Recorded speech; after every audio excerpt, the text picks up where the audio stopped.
नमस्कार, आदाब, जय भीम, सत श्री अकाल। मैं हूँ माजिद सिद्दीकी और आप देख रहे हैं फोकस हिंदुस्तान न्यूज़ चैनल। आज की ख़ास खबरें सब्सक्राइब करें, लाइक करें, शेयर करें। फिर आऊँगा एक ताज़ा खबर को लेकर माजिद सिद्दीकी।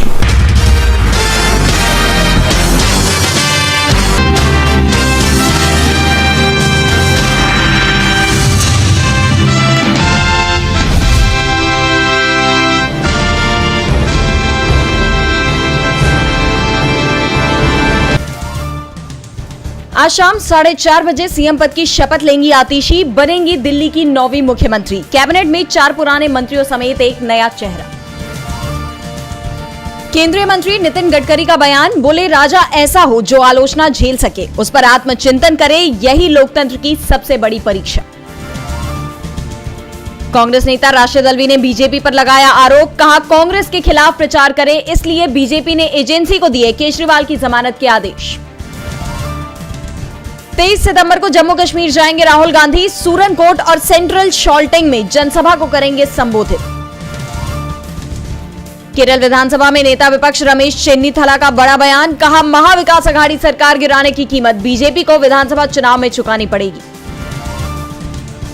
हरियाणा के फरीदाबाद में बीजेपी जिलाध्यक्ष का विरोध, अपने ही प्रत्याशी के लिए मांगने गए थे वोट, जनता ने मांग लिया हिस्सा। तिरुपति के लड्डू विवाद पर राहुल गांधी ने जताई चिंता, कहा धार्मिक स्थलों की पवित्रता की रक्षा जरूरी। एनसीपी के दोनों गुटों को मिले नए चुनाव चिन्ह, सुप्रीम कोर्ट पहुंचा शरद पवार खेमा, 25 सितंबर को सुनवाई। शिवसेना यूबीटी सांसद संजय राउत का पीएम मोदी पर तंज, कहा मुंबई यूनिवर्सिटी का चुनाव तो करा नहीं पा रहे और पीएम एक देश एक चुनाव की बात करते हैं। तिरुपति प्रसाद विवाद के बीच साइबर पुलिस में अमूल की शिकायत, कंपनी को बदनाम करने का आरोप। बाइडेन मोदी की मुलाकात से पहले अमेरिकी अधिकारियों की खालिस्तानी पन्नू मामले पर मीटिंग, अमेरिकी कोर्ट ने भारतीय सुरक्षा सलाहकार अजीत डोभाल को जारी किया समन। दिवालिया होने के बाद श्रीलंका में पहली बार राष्ट्रपति चुनाव, राष्ट्रपति विक्रम सिंघे को मिल रही कड़ी टक्कर, चीन समर्थक नेता अनुरा कुमार दिसानायके को माना जा रहा आगे। अमेरिका में भारतीय दूतावास के अधिकारी की बॉडी मिली, 18 सितंबर की घटना, जांच में जुटी स्थानीय पुलिस और सीक्रेट सर्विस। इजरायल सरकार पर बंधकों की रिहाई के लिए दबाव, हमास के साथ युद्ध विराम के लिए रखा नया प्रस्ताव, याहिया सिनवार को सुरक्षित निकलने का ऑफर। टेलीग्राम देश के लिए खतरा, यूक्रेन ने बैन किया ऐप, रूस पर लगाया गंभीर आरोप। खाद्य कीमतों में उतार चढ़ाव से महंगाई पर जोखिम, आरबीआई ने अगले साल से राहत मिलने की जताई उम्मीद। भारत में डिजिटल भुगतान में उछाल, अप्रैल से अगस्त के बीच यूपीआई के जरिए 1669 लाख करोड़ का भुगतान, वित्त मंत्रालय ने जारी किए आंकड़े। चेस ओलंपियाड के 9वें राउंड के बाद पहले स्थान पर भारत, उज्बेकिस्तान से खेला ड्रॉ, विमेंस कैटेगरी में दूसरे नंबर पर खिसकी भारतीय टीम। अफगानिस्तान ने पहली बार साउथ अफ्रीका से जीती सीरीज, 177 रन से हराया दूसरा वनडे, गुरबाज की सेंचुरी, राशिद को मिले 5 विकेट। पैसा फेंक तमाशा देख, शक्तिमान फेम मुकेश खन्ना का पान मसाला विज्ञापन करने वाले बॉलीवुड स्टार्स पर फूटा गुस्सा।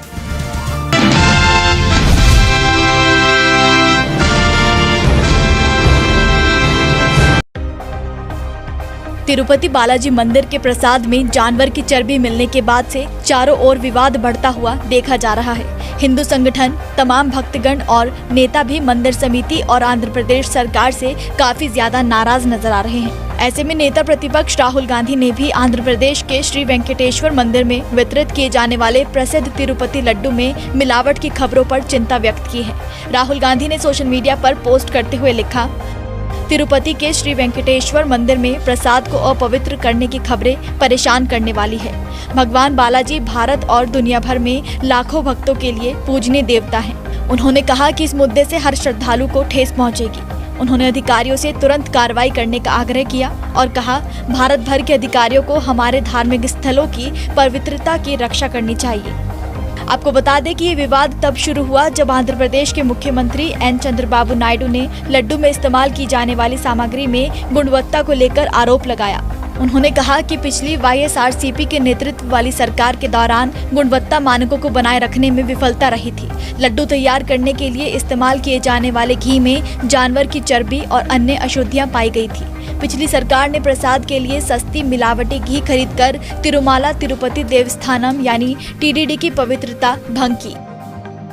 यही कारण है कि अब हर तरफ से मंदिर प्रसाद के विवाद को लेकर लोगों की आक्रोशित प्रतिक्रिया सामने आ रही है।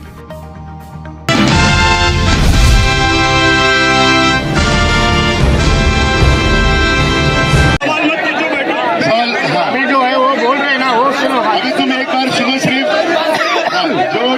जो ट्रैफिक पर फंसा हुआ है उसको निकलने दो। ट्रैफिक बस को निकलने दो। बस ये अपने लिए रहती है, उसको आप बिल्कुल ये मत करो। देखो गाड़ियों का नुकसान करके कुछ होने वाला नहीं है। हाँ, मेहरबानी करके गाड़ियों को कोई नुकसान नहीं करेगा। जो बस डाइवर्ट हो रही है उसको डाइवर्ट होने दो। आप लोग थोड़ा साइड में बैठो। क्या है जो भी डिसीजन है वार्ड ऑफिसर वगैरह सब।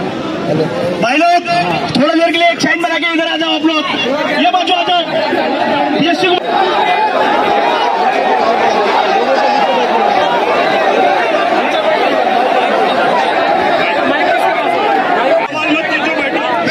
अभी जो है वो बोल रहे हैं ना, वो सुनो। अभी तुम एक बार सुनो सिर्फ,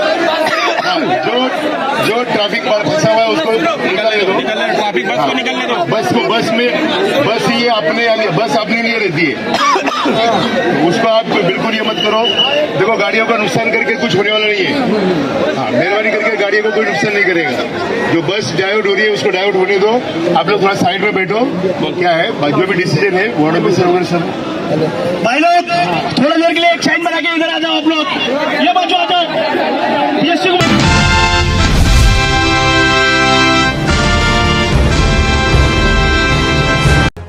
सुप्रीम कोर्ट ने जजों की नियुक्ति को लेकर शुक्रवार को केंद्र सरकार से जवाब तलब किया। कोर्ट ने कहा, हाईकोर्ट के जजों की नियुक्तियों के लिए कॉलेजियम ने जो नाम दोबारा भेजे हैं उन्हें अब तक मंजूरी क्यों नहीं दी गई। CJI DY चंद्रचूड़ ने कहा, कॉलेजियम कोई सर्च कमेटी नहीं है जिसकी सिफारिशों को रोका जा सके। ये निर्देश चीफ जस्टिस DY चंद्रचूड़ की अगुवाई वाली बेंच ने एक जनहित अर्जी पर सुनवाई के दौरान पारित किया। केंद्र की ओर से पेश अटॉर्नी जनरल R वेंकटरमणी ने बेंच से कहा, सुप्रीम कोर्ट कॉलेजियम जजों के लिए कोई खोजबीन समिति नहीं है जिसकी सिफारिशों को रोका जा सके। कृपया आप दोबारा अनुशंसित नामों की लिस्ट बनाएं और बताएं कि ये क्यों और किस स्तर पर लंबित है। कुछ नियुक्तियां अभी होनी है और हमें उम्मीद है कि ये बहुत ही जल्द हो जाएंगी। दायर याचिका में ये निर्देश देने का अनुरोध किया गया कि सुप्रीम कोर्ट कॉलेजियम जिन जजों की नियुक्ति के नाम भेजता है उन्हें नोटिफाई करने को सरकार के लिए एक समय सीमा तय की जाए। एक तय समय तय नहीं होने पर सरकार नियुक्तियों को नोटिफाई करने में मनमाने ढंग से देरी करती है, जिससे न्यायिक स्वतंत्रता का हनन होता है। संवैधानिक और लोकतांत्रिक व्यवस्था खतरे में पड़ती है। अदालत की गरिमा का अनादर किया जाता है। एडवोकेट प्रशांत भूषण ने 2018 में कॉमन कॉज में दायर एक याचिका का जिक्र किया जिसमें न्यायिक नियुक्तियों के लिए समय सीमा तय करने की मांग की गई थी। कोर्ट ने अटॉर्नी जनरल से कहा कि वे उन नामों की लिस्ट बनाएं जो कॉलेजियम ने दोबारा भेजे हैं और बताएं कि ये क्यों पेंडिंग है। इसके बाद मामले को स्थगित कर दिया गया।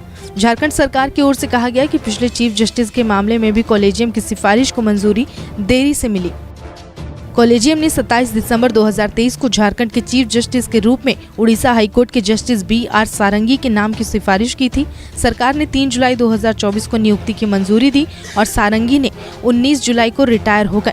वे 15 दिन चीफ जस्टिस रह पाए। राज्य का आरोप है कि कॉलेजियम ने चीफ जस्टिस की नियुक्ति की सिफारिश काफी पहले ही कर दी थी, लेकिन सरकार ने इस पर कार्रवाई नहीं की। इससे न्याय प्रशासन प्रभावित हुआ और केंद्र सरकार की देरी में सुप्रीम कोर्ट के फैसलों का उल्लंघन हुआ और न्यायपालिका की स्वतंत्रता पर सीधा हमला हुआ है।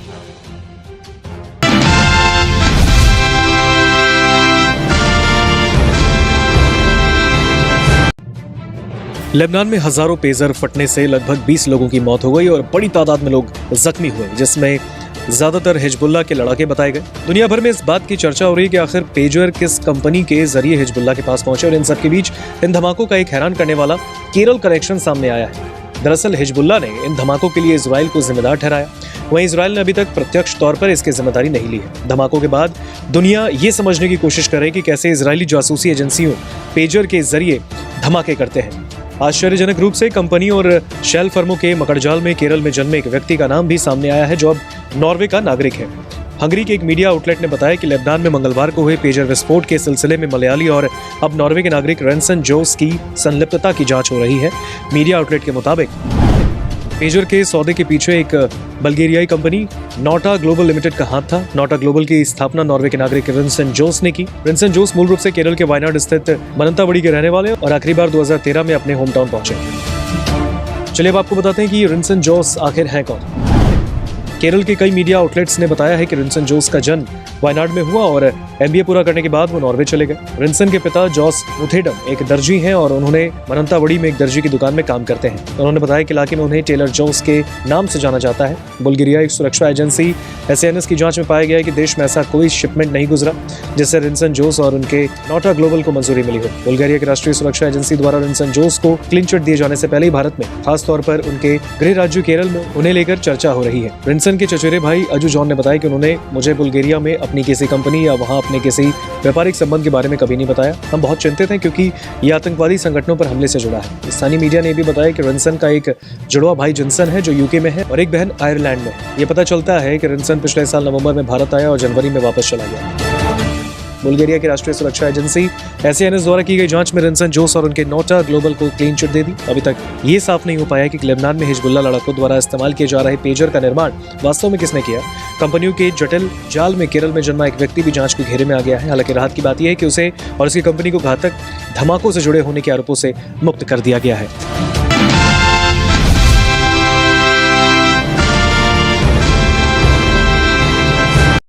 चलो मुंबई, चलो मुंबई, चलो मुंबई। ताजाबाद शरीफ मेला ग्राउंड से ना किसी नेता की खातिर ना किसी सियासी फ़ायदे के लिए हमें होना है हाजिर नामूस रिसालत सल्लल्लाहु अलैहि वसल्लम की पहरेदारी के लिए। आइए अपनी दौलत और अपने वक्त, अपनी कार को नामूस रिसालत सल्लल्लाहु अलैहि वसल्लम के लिए वफ़ करें।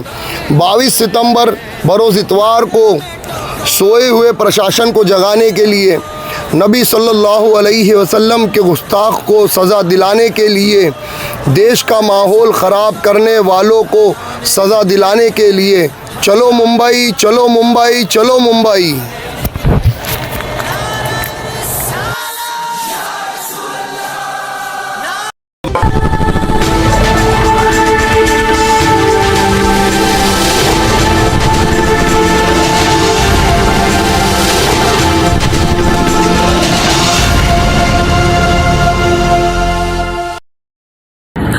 दोस्तों आज मैं आपको बताने वाला हूं कि अगर आपकी बॉडी में मैग्नीशियम की डेफिशिएंसी हो जाए तो आपको क्या क्या प्रॉब्लम हो सकती है। सबसे पहले इंसोमेनिया, नींद ना आना, स्लीपिंग डिसऑर्डर, इंसान सारी रात करवटें बदलता है, नींद नहीं आती, स्ट्रेस लेवल, एंजाइटी बढ़ जाती है इससे, क्योंकि कोर्टिसोल हार्मोन को रोकने में मदद करता है। अगर आपकी बॉडी में मैग्नीशियम नहीं है तो कोर्टिसोल बढ़ जाता है जिसकी वजह से स्ट्रेस और एंजाइटी हो जाती है।